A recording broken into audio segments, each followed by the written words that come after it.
नमस्कार। जन उत्तराखंड में आप सभी का स्वागत है। सबसे पहले हेडलाइंस।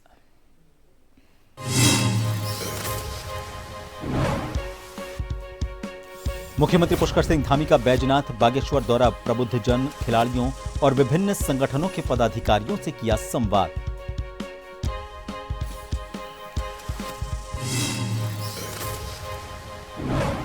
उत्तराखंड में सिख समाज पर विवादित टिप्पणी, सिख एडवोकेट ने जताई आपत्ति। हरक सिंह रावत बोले, सॉरी मेरे मुंह से निकल गया।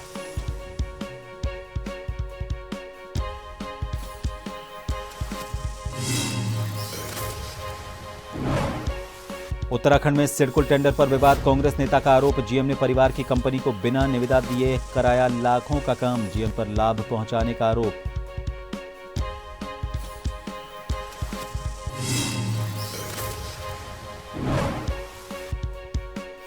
देश भर में इंडिगो की फ्लाइट्स रद्द होने का सिलसिला जारी, उत्तराखंड में 3 फ्लाइट्स कैंसिल, दिल्ली और लखनऊ समेत 3 शहरों की फ्लाइट रद्द।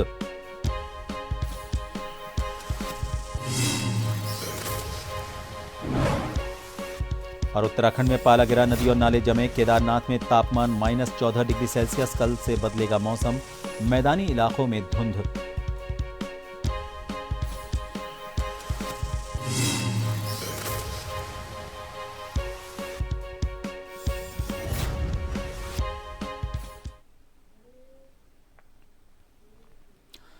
मुख्यमंत्री पुष्कर सिंह धामी आज टीआरसी बैजनाथ बागेश्वर पहुंचे। उन्होंने प्रबुद्धजन, खेल जगत से जुड़े खिलाड़ियों, स्थानीय प्रतिनिधियों और विभिन्न संगठनों के पदाधिकारियों से विस्तार पूर्वक मुलाकात और वार्ता की। इसलिए आप सबका दृष्टिकोण राज्य के विकास के लिए अत्यंत महत्वपूर्ण है और आप सबके द्वारा बहुत अच्छे अच्छे सुझाव भी दिए गए और बहुत कम समय में काफी लोगों ने अपनी बात रखी और सबके सुझाव भी अत्यंत महत्वपूर्ण थे।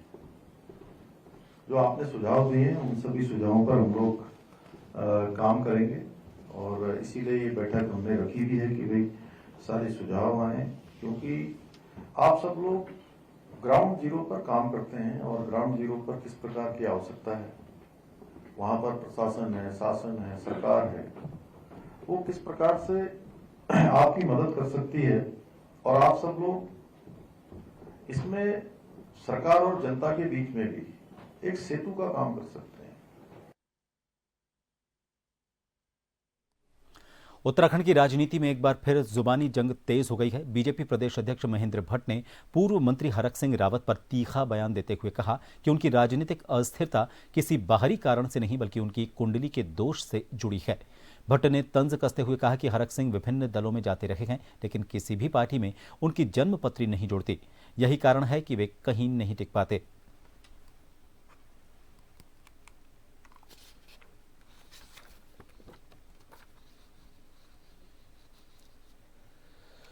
रावत जी औरों के हाथ तो देख रहे हैं, लेकिन कभी उन्होंने अपनी कुंडली नहीं जुड़ाई। उनकी कुंडली में नाड़ी खड़ाष्टक लगा हुआ है, इसलिए किसी भी दल में वो रह नहीं पाते।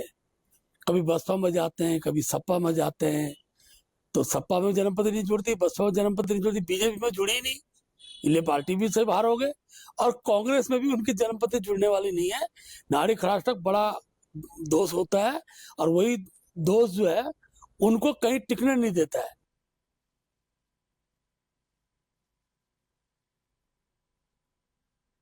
सिंह रावत का सिख समाज के ऊपर गलत टिप्पणी करने का एक वीडियो इन दिनों सोशल मीडिया पर सामने आया है और इसके चलते आज देहरादून के घंटाघर में पूरा सिख समाज हरक सिंह रावत के विरोध में प्रदर्शन करने के लिए पहुंचा। साथ ही सिख समाज के साथ हिंदू संगठनों ने भी हरक सिंह के बयान के विरोध में उनका पुतला फूंका। सरदार संतोख सिंह नागपाल ने बताया कि हरक सिंह रावत के बयान से सारा सिख समाज आक्रोश में है।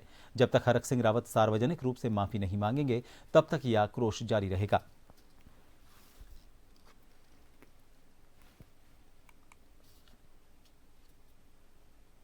ये कल जो हरक सिंह रावत जी ने बयान दिया है, वो उस बयान को देखते हुए सिख समाज पूरा नाराज है और उसी वजह से प्रोटेस्ट खाली देहरादून नहीं, उत्तराखंड में बहुत जगह प्रोटेस्ट चल रहा है। और कल वो हमारे वकील भाइयों को समर्थन देने गए थे या हमारे सिख समाज को वो बदनाम करने गए थे और उनकी इस हरकत से पूरा सिख समाज में आक्रोश है। सिख समाज ही नहीं, हमारे पीछे आप देख रहे हैं हमारे सनातनी समाज भी खड़ा है, वो भी हमारे साथ है। पूरे सब समाजों से हमें समर्थन मिल रहा है, सारे समाज यहाँ इकट्ठे हैं और जब तक वो माफी नहीं मांगेंगे सार्वजनिक रूप से आके, तब तक ये प्रोटेस्ट हमारा चलता रहेगा। जैसे कि आपको पता है, कल हरक सिंह रावत जी ने जो सिखों के लिए बयान दिया 12 बज गए, शायद वो भूल गए सिखों का इतिहास क्या है, 12 बजे क्यों कहा गया है। उसको मजाकिया रूप में उन्होंने जो बोला वो शायद सिख समाज को कबूल नहीं है। आपको मैं थोड़ी सी इसकी जानकारी देना चाहूँगा। नादर शाह जफर 1739 के अंदर जब वो भारत आया और उसने दिल्ली में लूटपाट करी और लगभग 2 से 2.5 हज़ार हिंदू औरतों को वो अपने साथ अफगान लेना चाहता था। जब सिखों को इस बारे में पता चला तो उस टाइम के जो हमारे सिपह सलार जैसे कह सकते हैं जस्सा सिंह आलूवालिया जी, उनके नेतृत्व में सिखों ने एक रणनीति बनाई, क्योंकि सिख थे बहुत थोड़े और अफगान थे कई लाखों में।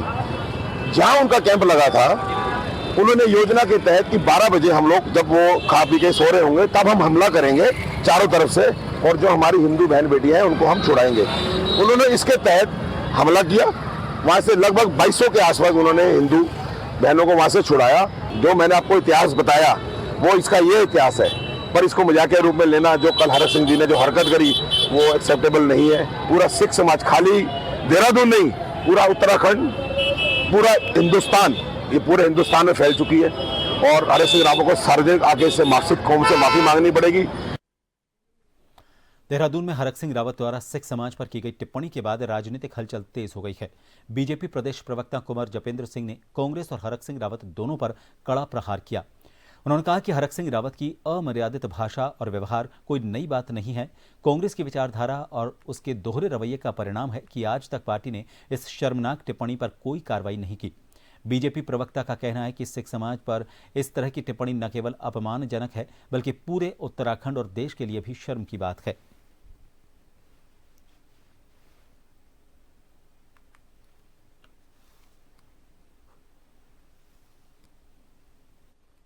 सिंह रावत अमर्यादित भाषा शैली और अमर्यादित व्यवहार के लिए पहचाने जाते हैं और सिखों के प्रति जो नफरत और दोहरा रवैया कांग्रेस का रहा है, जो विचारधारा कांग्रेस की रही है, ये उस विचारधारा के पोषक तत्व हैं सभी कांग्रेसी। और अगर ऐसा ना होता तो जो हरकत और जो शर्मनाक काम हरक सिंह रावत ने किया है, अभी तक हरक सिंह रावत को कांग्रेस से कांग्रेस जन बाहर का रास्ता दिखा देते अगर इस बयान में सच्चाई ना हो तो। लेकिन कांग्रेस का दोहरा चरित्र, हरक सिंह रावत की अमर्यादित भाषा, अमर्यादित व्यवहार निश्चित तौर पर ये उत्तराखंड के लिए ही नहीं पूरे देश के लिए शर्म की बात है। और कांग्रेस धराली क्षेत्र में विकास कार्यों को लेकर चल रही राजनीतिक बयानबाजी के बीच बीजेपी प्रदेश अध्यक्ष महेंद्र भट्ट ने कांग्रेस पर निशाना साधते हुए कहा कि राज्य सरकार इस मुद्दे पर पूरी तरह संवेदनशील है और आवश्यक कदम तेजी के साथ उठा रही है।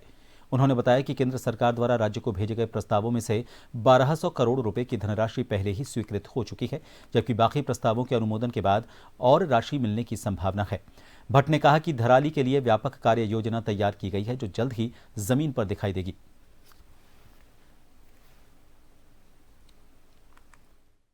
कांग्रेस को या तो जानकारी होती नहीं है, कांग्रेस के लोग या तो इस सारे विषय में विज्ञ रहते हैं।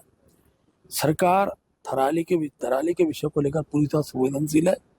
देश के प्रधानमंत्री जी ने उस संदर्भ में समीक्षा भी की थी जब उनका उत्तराखंड आगमन हुआ था। हमने जो भी प्रस्ताव भारत सरकार को भेजे हुए हैं उसमें 1200 करोड़ रुपए की धनराशि आ गई है। धीरे धीरे जो भी स्टेट उनका जो आंगणन है, वो आंगणन जब भारत सरकार को जाएगा तो और धनराशि उसमें आएगी और धराली की व्यवस्था को सुनिश्चित करने के लिए, व्यवस्था को व्यवस्थित करने के लिए धराली के, उसके लिए सरकार ने कार्य योजना तैयार की है और कार्य योजना बहुत जल्दी जमीन पर दिखाई देगी।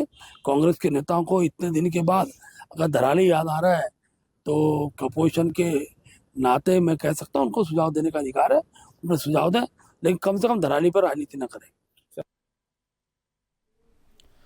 देहरादून में हरक सिंह रावत की सिख समाज को लेकर की गई टिप्पणी पर बढ़ते विवाद के बीच कांग्रेस ने स्थिति संभालने की कोशिश तेज कर दी है।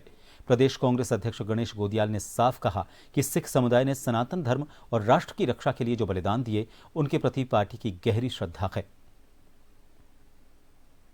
कि सबसे पहली बात कि मैं तमाम हमारे सिख भाइयों को निवेदन के साथ इस बात को कह रहा हूँ कि जिस कौम ने सनातन की रक्षा के लिए अपने शीश बलिदान दिए हों, उस कौम के लिए या उस कौम के किसी भी व्यक्ति के लिए हमारे मन में श्रद्धा का जो चरम भाव है, उसके सामने ये हो ही नहीं सकता कि हम उनके प्रति कोई ऐसी बात हमारे मुंह से निकले। कल के प्रश्नगत प्रकरण में जो ये मामला सामने आया है, ये मुझे लगता है कि जुबान फिसलने का मामला है। उनके मन में किसी के लिए ऐसी बात नहीं थी, लेकिन जुबान फिसलने वाली बात है। अचानक से वो रॉ में नारे लगाते लगाते उनकी जुबान फिसल गई, जिसके लिए उन्होंने स्वयं भी माफ़ी मांग ली है। प्रदेश कांग्रेस का अध्यक्ष होने के नाते मेरे किसी भी साथी ने, कार्यकर्ता ने उनके मुंह से जुबान फिसलकर इस प्रकार की अगर कोई बात निकली है तो मैं उसके लिए सभी से क्षमा प्रार्थी हूँ। उत्तराखंड सिडकुल में टेंडर आवंटन को लेकर नया विवाद खड़ा हो गया है। कांग्रेस नेता और CWC सदस्य करण महारा ने आरोप लगाया कि सिडकुल के GM यदुवीर पुंडीर ने अपने परिवार के नाम पर बनाई कंपनी को बिना टेंडर के 70 लाख रुपए से ज्यादा के काम आवंटित किए हैं। RTI में मिली जानकारी के अनुसार पुंडीर की पत्नी सोनिया पुंडीर की कंपनी को भी 50% मैप तैयार करने के काम दिए गए हैं। महारा ने कहा कि नियम स्पष्ट रूप से अधिकारी और उसके परिजन को लाभ देने पर रोक लगाते हैं। उन्होंने दावा किया कि पूरा घोटाला करोड़ों का हो सकता है।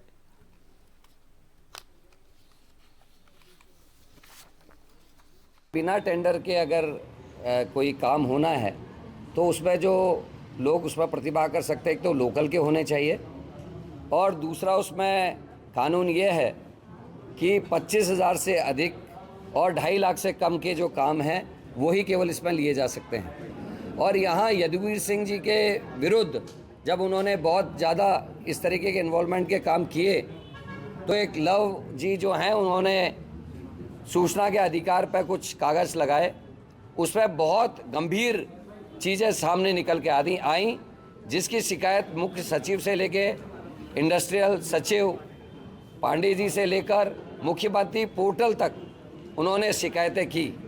जब इन शिकायतों के बाद भी कोई कार्रवाई नहीं हुई तो ये कागजात मेरे पास तक आए और मैं आज आपके सामने ला रहा हूँ। और ये इसलिए भी ला रहे हैं कि सरकार अकंठ भ्रष्टाचार में डूबी है, चाहे वो भर्ती घोटाले हों, चाहे लैंड घोटाले हों। रामनगर के ग्राम उमेदपुर से एक बेहद दुखद और सनसनीखेज घटना सामने आई है। 78 वर्षीय बुजुर्ग रक्षपाल सिंह पूरेवाल ने कथित तौर पर अपने ही लाइसेंसी रिवॉल्वर से खुद को गोली मारकर आत्महत्या कर ली। घटना के बाद पूरे इलाके में अफरा तफरी मच गई। सूचना मिलते ही पुलिस मौके पर पहुंची और जांच शुरू की। मृतक रक्षपाल सिंह अपनी पत्नी के साथ उमेदपुर में रहते थे। उनके 2 बेटे हैं जो विदेश में रहते हैं, एक कनाडा और दूसरा अमेरिका में। घर की देखरेख और देखभाल के लिए एक युवक उनके यहाँ काम करता था। SP सिटी मनोज कत्याल ने बताया कि पुलिस को आज सुबह यह सूचना मिली थी कि उमेदपुर निवासी रक्षपाल सिंह ने अपनी लाइसेंसी रिवॉल्वर से गोली मारकर आत्मघाती कदम उठाया है, जिससे उनकी मौके पर ही मौत हो गई।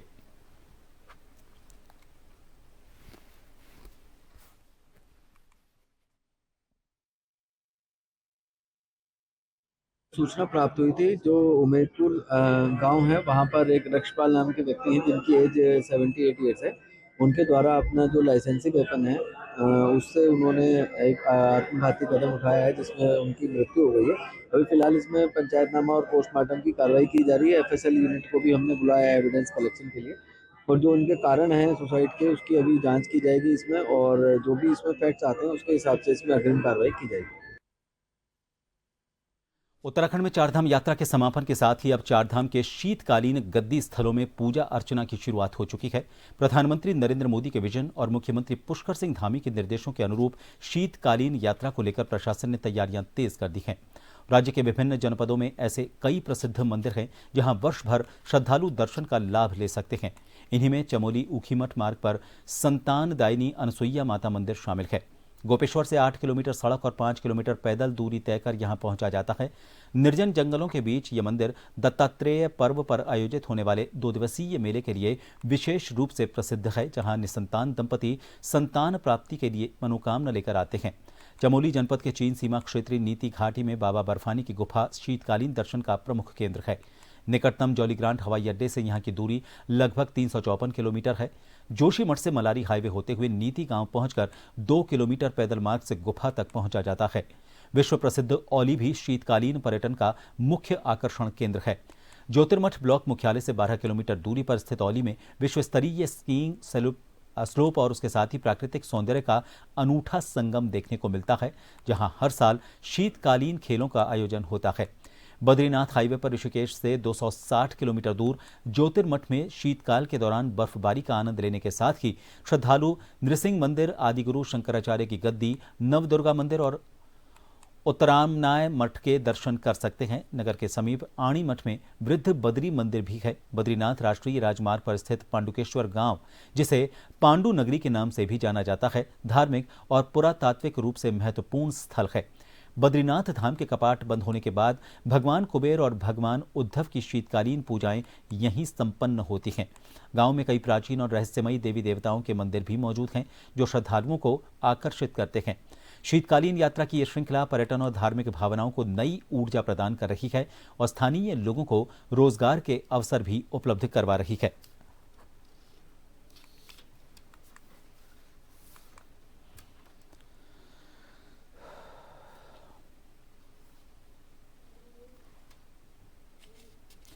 बाल विकास परियोजना अधिकारी के निर्देशन में बेटी बचाओ बेटी पढ़ाओ अभियान के तहत आज एक विशेष कार्यशाला का आयोजन किया गया। कार्यक्रम में छात्राओं को माहवारी से जुड़ी स्वास्थ्य समस्याओं और उनके समाधान पर विस्तार से चर्चा की गई। कार्यशाला में उपस्थित छात्राओं को चिकित्सकीय परामर्श लेने में संकोच न करने, माहवारी संबंधित बीमारियों के लक्षण पहचानने और समय पर उपचार की आवश्यकता के बारे में जागरूक किया गया। विशेषज्ञों ने बताया कि नियमित देखभाल और सही जानकारी से ज्यादातर समस्याओं से आसानी से बचा जा सकता है।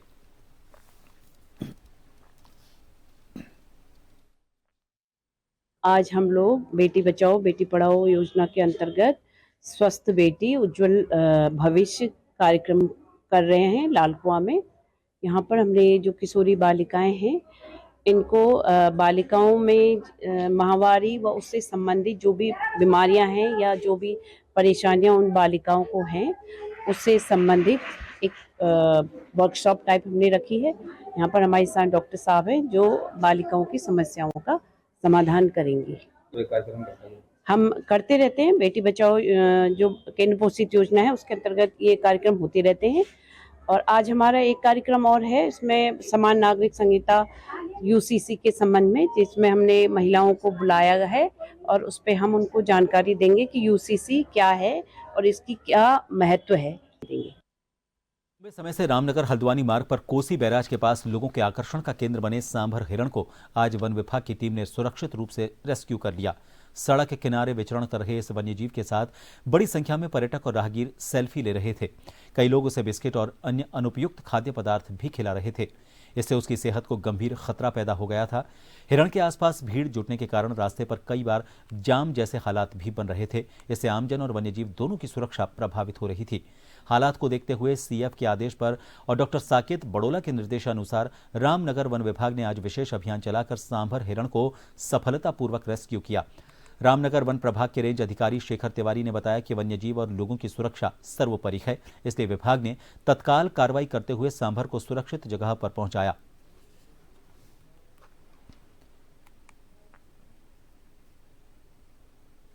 सांभर कई महीनों से यहाँ पर जो है दिखाई दे रहा था और जो है सुरक्षा की दृष्टि से, क्योंकि ये हल्द्वानी रोड यहाँ पर पड़ता है, तो ये इसके अगल बगल पर घूम रहा था। कई दिन से इसकी खोज की जा रही थी। आज जब पता लगा कि ये यहाँ पर खड़ा है तो इसका जो है रेस्क्यू करके इसे जो है रेस्क्यू सेंटर भेजा जा रहा है। अल्मोड़ा जिले के जागेश्वर विधानसभा क्षेत्र के चितई, पेटशाल, भेटाडागी और बरतौली बानठोक मोटर मार्ग के सुधारीकरण और डामरीकरण के काम का विधिवत लोकार्पण किया गया। जागेश्वर विधायक मोहन सिंह मेहरा और अल्मोड़ा जिला पंचायत अध्यक्ष हेमा गैड़ा ने पूजा अर्चना कर संयुक्त रूप से काम का शुभारंभ किया। स्थानीय ग्रामीणों और भाजपा कार्यकर्ताओं ने विधायक मोहन सिंह मेहरा और जिला पंचायत अध्यक्ष हेमा गैड़ा का फूल मालाओं और गुलदस्ता भेंट कर गर्मजोशी के साथ स्वागत किया। ग्रामीण इस मोटर मार्ग की मांग लंबे समय से कर रहे थे। काम शुरू होने से अब क्षेत्रवासियों को आवागमन में बड़ी राहत मिलेगी। जागेश्वर विधायक मोहन सिंह मेहरा ने कहा कि चितई, भेटाडागी, मेहरा गांव, तोली, बरतौली समेत कई गांवों के लोग वर्षों से सड़क सुधार की प्रतीक्षा कर रहे थे।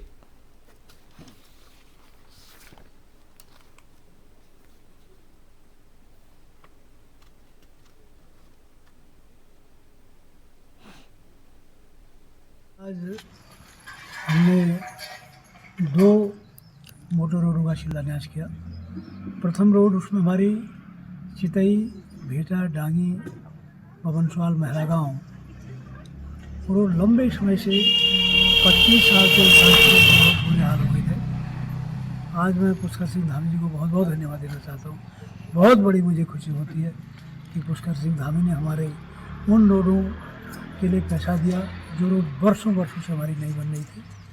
और हमारा भेटा डांगी वाले रोड से करीब 16-17 गाँव लाभान्वित होंगे।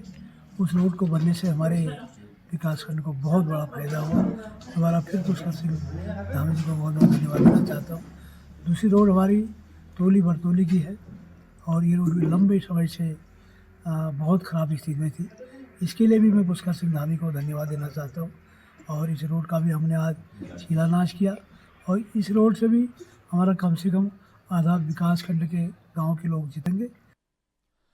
रामनगर के तराई पश्चिमी वन प्रभाग में गुलदार का आतंक फिर से बढ़ गया है। पतरामपुर रेंज में खेत से लौट रहे युवक पर देर शाम गुलदार ने झाड़ियों से निकलकर हमला कर दिया। हमले में युवक पंकज कुमार गंभीर रूप से घायल हो गए। गुलदार ने उनके पैर को जबड़ों में जकड़ लिया, लेकिन युवक ने हिम्मत दिखाते हुए शोर मचाया और बाइक की रफ्तार तेज कर दी, जिससे गुलदार जंगल की ओर भाग गया। वन विभाग की टीम मौके पर पहुंची और घायल को जसपुर अस्पताल में प्राथमिक उपचार दिलाया। 6 महीने में क्षेत्र में दर्जन भर से ज्यादा हमले से ग्रामीण दहशत में हैं।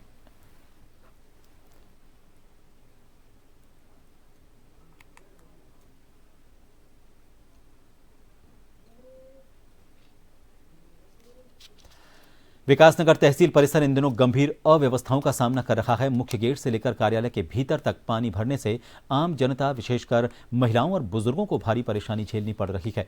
सर्दी के मौसम में परिसर में फैले गंदे पानी और कीचड़ ने लोगों के लिए जरूरी कामकाज के लिए तहसील पहुंचना मुश्किल बना दिया है।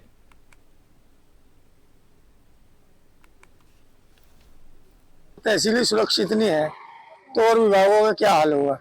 सिंचाई विभाग की नाकामी है सबसे बड़ी। तो कि देख रहे 4-5 दिन से पानी की यही पोजीशन है। पार्किंग की व्यवस्था खराब है। विकलांग लोग जो फरियादी एसडीएम साहब के पास आते होंगे वो भी आप देख रहे हैं विकलांगों को कैसे लोग उठा के ले जा रहे हैं। और दूसरा जो लोग पार्किंग में आप गाड़ियां देख रहे हैं, पार्किंग से बाहर खड़ी आधी गाड़ियां तो आपने देख ली होंगी। कुछ बार में भी पानी, वकीलों के यहाँ जो वकील साहब है हमारे, उनके यहाँ भी बारों में पानी घुसा हुआ है। और ये सबसे बड़ी नाकामी सिंचाई विभाग की है। आए दिन तहसीलदार, एसडीएम साहब रोज इधर से गुजरते हैं, तो क्या उनके आज एसडीएम साहब से इस बारे में बात भी हुई। उन्होंने दिशा निर्देश कुछ जारी भी किए हैं शायद सिंचाई विभाग के लिए। इस बारे में ये कहना चाहते हैं, हमारी सारी पार्किंग इस पानी से डूब गई है और जितने भी यहाँ पे वादकारी आ रहे हैं सबको बड़ी परेशानी हो रही है। और मैंने एसडीएम साहब के संज्ञान में भी आज ये बात लाई थी। मैंने कहा सिंचाई विभाग को बुला करके ये जो नाला हमारी नहर चौक हो रखी है इसको खुलवाया जाए, लेकिन अभी तक कोई सिंचाई विभाग का कर्मचारी या अधिकारी मौके पर नहीं पहुंचा है। ये बड़ा खेदजनक विषय है और ये सभी लोगों को यहाँ परेशानी हो रही है इस पानी से। ये हमारे बासनों सामने जो हमारा बार भवन का परिसर है उसमें भी पूरा पानी पानी हो रखा है। जहाँ हमारी गाड़ियां लगती है वहां भी पार्किंग में सारा पानी पानी और रोड पे गाड़ियां चलती रहती है। बुजुर्ग लोग और वादकारी लोग, बहुत सारे लोग आते हैं जिन पे छींटे भी पड़ते हैं, उनके कपड़े खराब हो जाते हैं। इस चीज का संज्ञान ये पिछले 1 हफ्ते से बह रहा है यहाँ पानी। इसका संज्ञान अभी तक सिंचाई विभाग ने, ना ही तहसील प्रशासन ने, किसी ने लिया, जबकि एसडीएम साहब के बिल्कुल परिसर में पूरा पानी पानी भर चुका है, तब भी इस बात का संज्ञान नहीं लिया जा रहा है। सभी लोगों को बहुत परेशानी हो रही है इससे।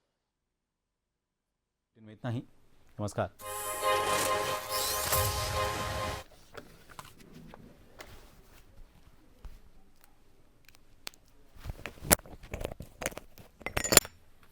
तारा ड्यूटी करके निकल जाए, 10 बजे निकल जाता है, 10 बजे तक ड्यूटी करता है, आता वही लाइब्रेरी।